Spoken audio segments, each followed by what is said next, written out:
ابراہیم علیہ السلام کا یہ سوال کہ آپ مردہ کو زندہ کیسے کریں گے، میں کیفیت دیکھنا چاہتا ہوں،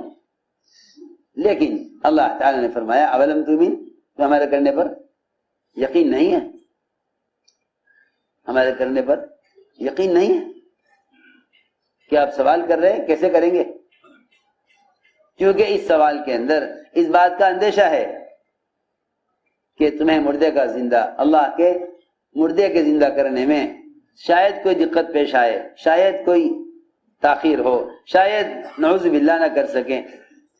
اس بات کی ہلکی سی بو آتی ہے اس میں کہ اگر سوال کیا جائے کہ آپ مردے کو زندہ کیسے کریں گے،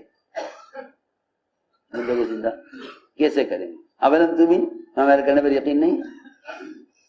میں نے عرض کیا کہ ساری مادی شکلیں ان کی حیثیت تو کیا ہے، جب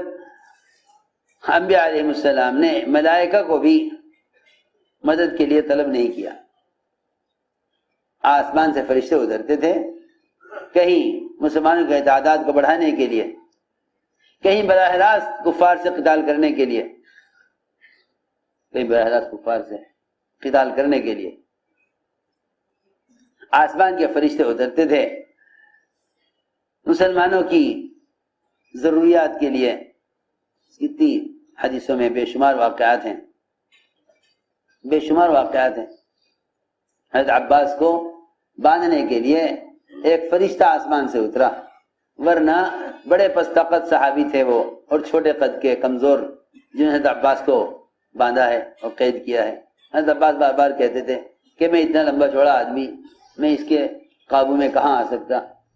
تیرے ساتھ ایک اور تھا جس نے مجھے باندھا ہے۔ فرشتہ، اللہ کی شان، ایمان والے صحابی کو تو فرشتہ نظر نہیں آ رہا تھا، وہ تو کہہ رہے میں نے اکیلے باندھا اور کوئی بھی نہیں تھا۔ مشرک کہہ رہا ہے کہ نہیں، آپ کے ساتھ ایک اور تھا مجھے باندھنے والا، وہ بڑا طاقتور تھا، وہ بڑا طاقتور۔ اللہ کی شان، صحابی کو تو فرشتہ نظر نہ آیا لیکن مشرک کو نظر آ گیا۔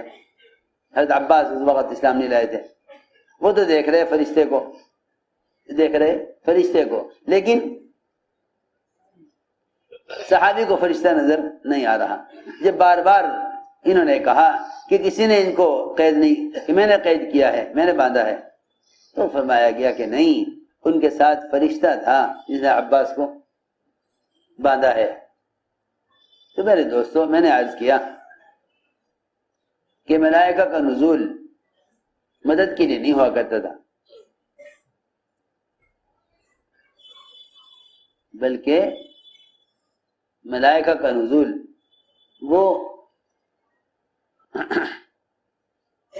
ملائکہ کا نزول آسمان سے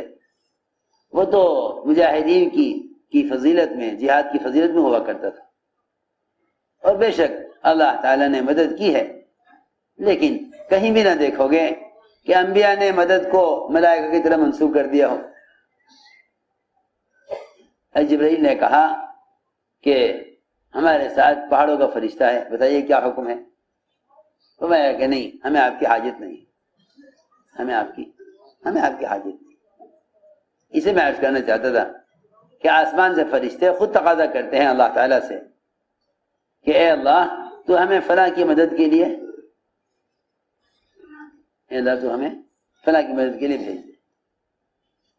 آسمان سے فرشتے خود تقاضا کرتے ہیں اے اللہ تو ہمیں فلاں کی مدد کے لیے بھیج دے۔ اس لیے ہم نے عرض کیا کہ اعمال کی قوت ملائکہ کی طاقت سے کہیں زیادہ ہے۔ اعمال کی قوت ملائکہ کی طاقت سے کہیں زیادہ ہے۔ اعمال کے ساتھ تو الٹا ہوتا ہے، پہلے اس پیر کو ہوتا ہے، اب اس کو اتارو، پہلے بائیں پیر کو اتارو پھر دائیں پیر، سنت کے خلاف اتار دیا۔ سنو غور سے بات، اللہ اکبر۔ اعمال کی قوت کے ساتھ تو اللہ کا امر براہ راست ہے، اعمال کے ساتھ اللہ کا امر براہ راست ہے، اعمال کے ساتھ اللہ کا امر براہ راست ہے، اعمال کے ساتھ اللہ کا امر براہ راست ہے، اللہ تعالیٰ کی طرف سے کامیابی کا حکم برائے اسباب نہیں ہے، براہ راست ہے۔ ہم اسباب دیکھتے رہتے ہیں اور کہتے رہتے ہیں ابھی تو اللہ کا حکم نہیں ہوا، ابھی تو اللہ کا حکم نہیں ہوا۔ ہاں سنو تو صحیح، اسباب دیکھتے رہتے ہیں، کہتے ہیں ابھی اللہ کا حکم نہیں ہوا۔ میں کیا عرض کروں، اگر عمل کی قوت اور عمل کا یقین اتر جاوے نا دل میں، یہ سارے اسباب جتنے بھی لوگ لیے بیٹھے ہیں بڑے سے بڑے، یہ سارے اسباب اوندھے اور تنگ برتن نظر آئیں گے، اوندھے برتن، سارے اسباب اوندھے برتن ہیں، سارے اسباب اوندھے برتن ہیں، اور اوندھے برتن میں دریا بھی گزر جائے اس میں ایک قطرہ بھی نہ ٹھہرے گا۔ اعمال سیدھے برتن ہیں، اسباب اوندھے برتن ہیں، اعمال سیدھے برتن ہیں، اسباب اوندھے برتن ہیں۔ ابراہیم علیہ السلام نے حضرت جبرائیل کی مدد کا انکار کر دیا کہ ہمیں آپ کی حاجت نہیں ہے، ادھر دیکھتے ہوئے آگ ہے سامنے، آگ میں ڈالے جانے والے ہیں، اور جبرائیل کوئی ایسے عام سبب نہیں ہے، جبرائیل کوئی عام سبب نہیں ہے، اللہ تعالیٰ کے مقرب اور امین فرشتے ہیں، اللہ تعالیٰ کے مقرب اور امین فرشتے ہیں، سارے ملائکہ میں سب سے بڑے۔ لیکن محفظہ فرماتے تھے